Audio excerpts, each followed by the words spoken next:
This Easter, it's Good Basket versus Bad Basket. Hang on for4, the loop. 3, 2, 1. Liftoff. We have a liftoff.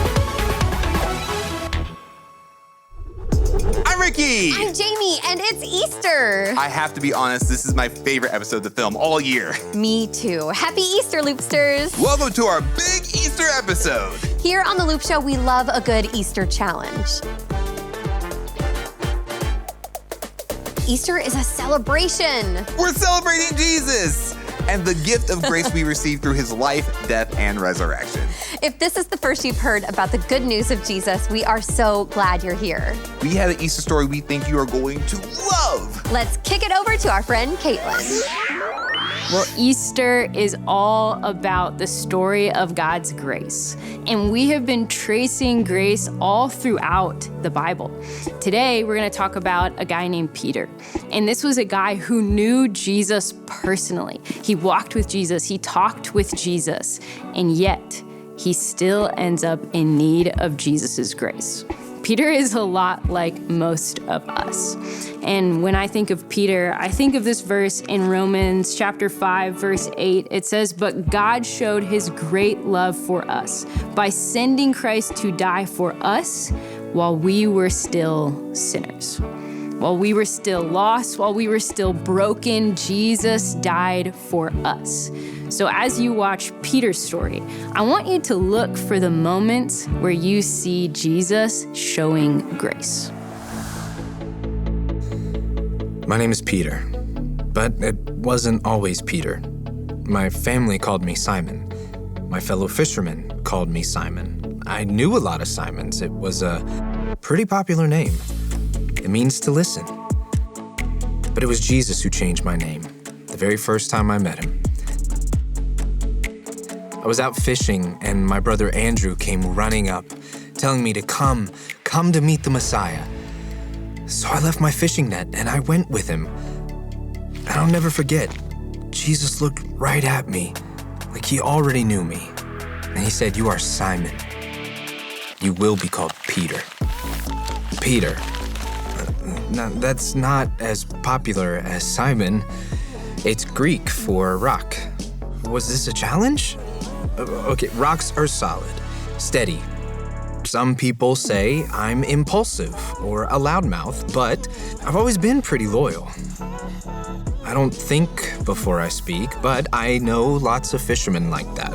We're not always a polite bunch. But he not only changed my name, he invited me to come learn from him as a disciple. Here's Jesus, this Jewish teacher, this rabbi, picking me, giving me a chance to follow him. This is a once-in-a-lifetime opportunity. So if this teacher says I'm a rock, then I'm a rock. I chose to follow him, to go all in. I left behind everything to be Peter, the rock. And I saw things that you wouldn't believe. I was right there in the middle of miracles. I saw people healed. I walked on water.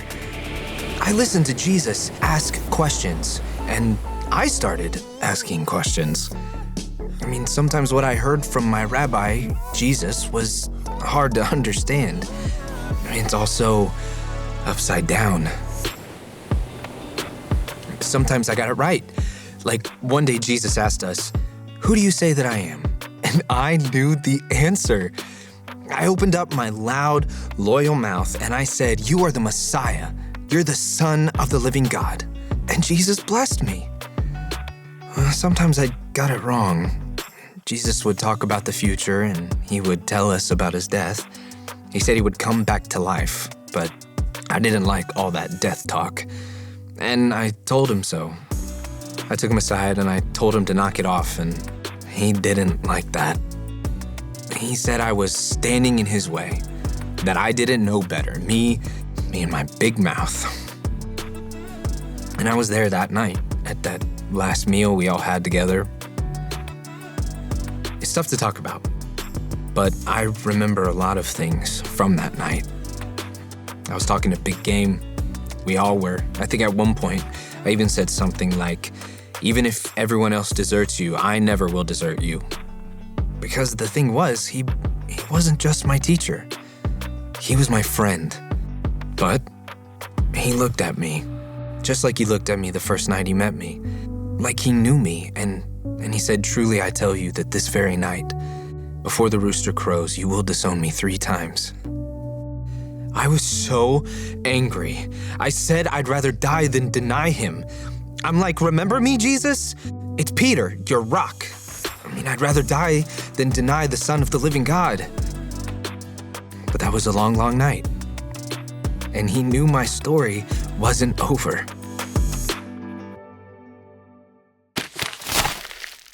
For this year's Easter challenge, we are going to be playing Good Basket versus Bad Basket. Some of these blocks have good or bad written on it. This is the Good Basket filled with treats. And this is a bad basket with a bunch of rotten eggs. Now, each of us will be given one grace eggception that will save us from having to do something from the bad basket. And whoever knocks over the tower has to face the giant no-no egg.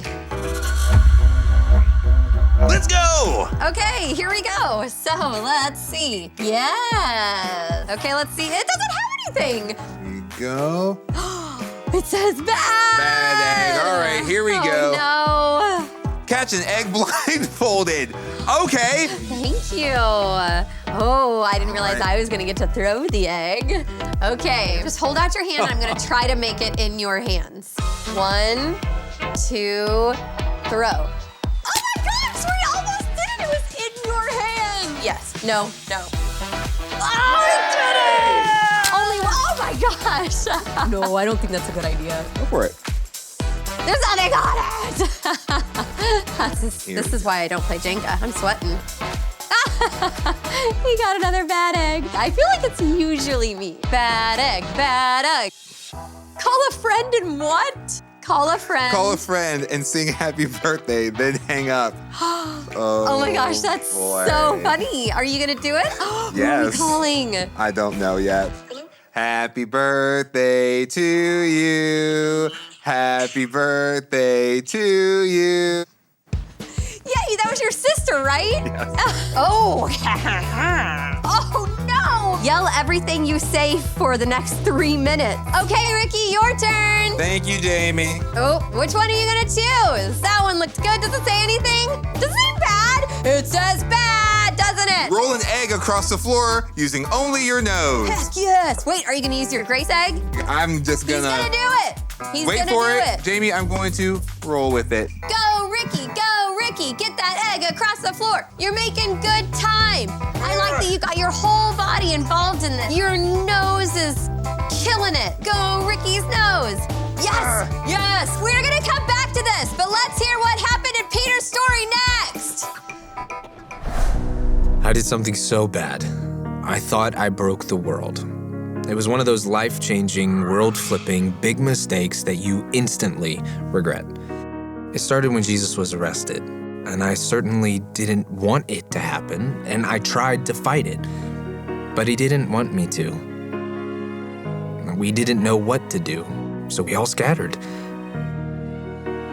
All of his closest friends, we were angry and scared and aimless.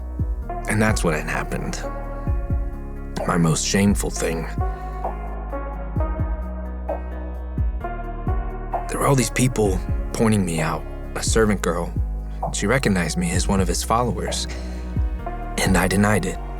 Then another person said that I was one of his followers, and I said I wasn't. Then a third person pointed me out, and I said, man, I don't know what you're talking about. Me and my big mouth. It's just they kept trying to tie me to Jesus. I could have been arrested too. So I said I didn't know him 3 times. And then I heard it, the rooster crowing just like he said it would. Jesus was right about everything. My denial, the predictions about his arrest, everything. And I knew exactly what was coming next because he told me what would happen next. His death. I don't think I've ever cried like that before. It hurt so bad. And it wasn't just shame I felt. I had no hope. It was all gone. My friend and grace and life and everything just gone. Jesus was dead. And then 3 days later, I'm standing in an empty tomb. A tomb where he was supposed to be. Completely empty. His body is gone. Death is gone.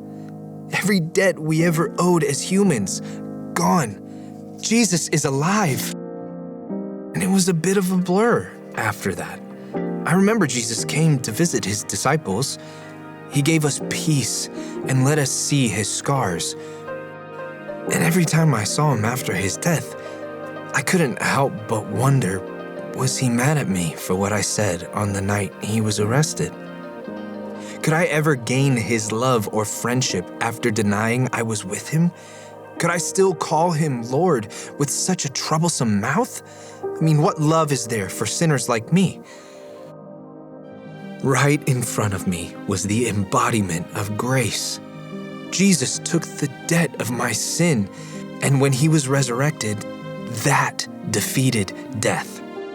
On my behalf, for all of us, God must really love us. But not me, right? I messed up too big, didn't I? Remember me, Jesus? It's Peter, the guy who said I wasn't with you 3 times. Could you ever forgive me?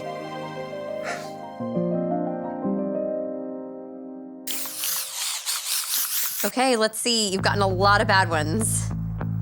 Don't rub it in, Jamie. Sorry. That was good. Oh, you got a good one. Okay, cool. This one. Beautiful choice. Beautiful. It says, truth, what's an item you would want 200 of?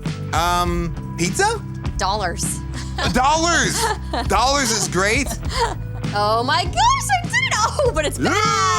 Yeah. Play your favorite song using the rubber chicken. Okay, here we go.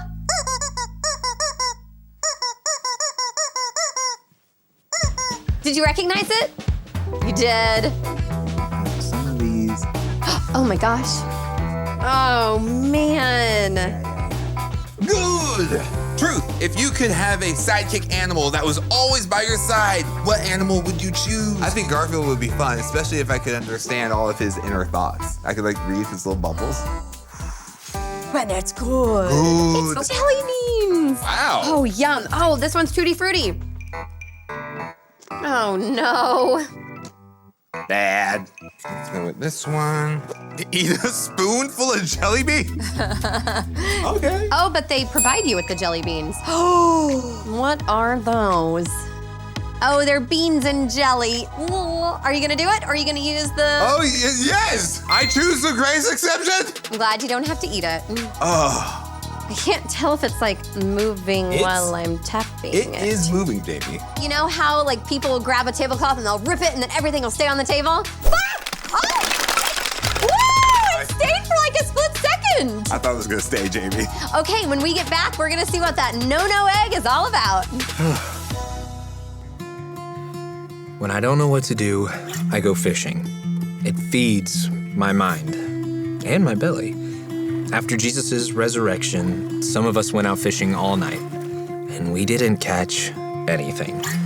Then the next morning, we got up, and we see this guy on the shore, and he yells out, caught anything? And we're like, no. And he's like, well, try the right side of your boat. And our nets are full, overflowing.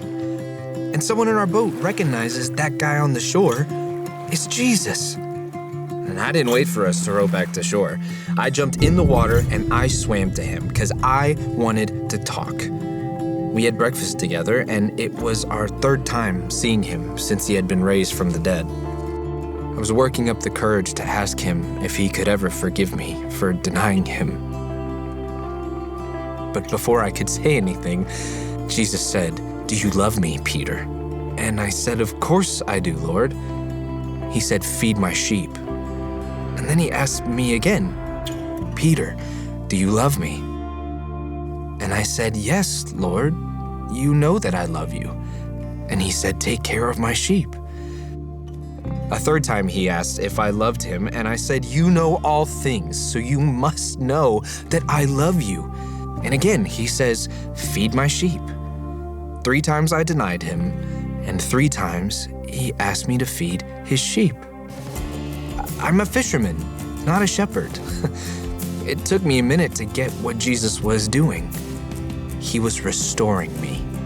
He was taking away my shame and giving me a mission to look after his flock, his people. It was like he was saying, "Remember me, Peter? It's Jesus. I am the risen Messiah, Son of the living God, God's grace given for everyone." And on that beach, after breakfast, Jesus gave me grace so that I can share it with others. And that's what I do now. The early church is just getting off the ground, so I spread the good news of Jesus' message.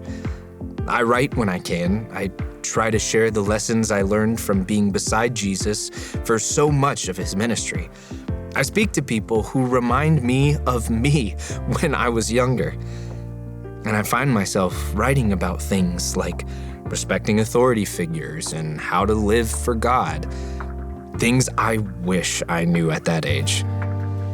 I tell everyone I meet that whatever you're worried about, whatever you care so much about, you can trust God with it. He cares for you. He really does love us so much. And I know firsthand what that care looks like. Now, I'm not perfect. Me and my big mouth, I mess up, but guess what? There's so much grace and love and real life to find when you follow Jesus. My advice, go all in. And someday when I die and I get to see him again, I can't wait to say, "Remember me, Jesus? It's Peter, your friend, your follower, your rock." Jesus is alive, and that means that we can receive the free gift of his grace, just like Peter did in this story. God's grace changed Peter's life, and I believe it can change yours too.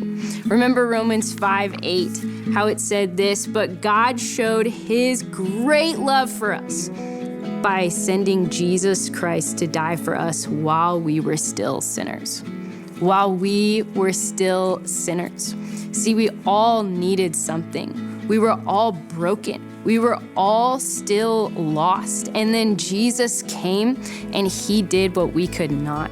He lived a perfect life, died the death that we deserved, and then rose from the grave 3 days later, defeating sin and offering us a brand new life in him. When you receive grace from Jesus, then you can start to show his grace to others. Bring out that giant no-no egg. Oh, here it is. Okay, and what is that? It's strawberries, but I don't know what kind of strawberries. Take a bite. Take a bite. What is that? Let's eliminate. Okay. Woo-wee! It's extremely sour. Oh. I guess it's sour strawberries. Almost got it. I will try one, Jamie. Ah! Yeah. Ooh! I had 3. Jamie! I had 3. My cheek muscle! Get out of here, no-no egg! Peter's story is just one of the many stories you'll find reading the Bible. And if you'd like more tips on how to read the Bible, we've got lots of videos on our channel that can help. This Easter, we hope you know just how much God loves you. Jesus is alive! That is the good news of the gospel. You get grace, we get grace, everybody gets grace. Thank you so much for spending Easter with us. Happy Easter, Loopsters. And until next time, enjoy the ride!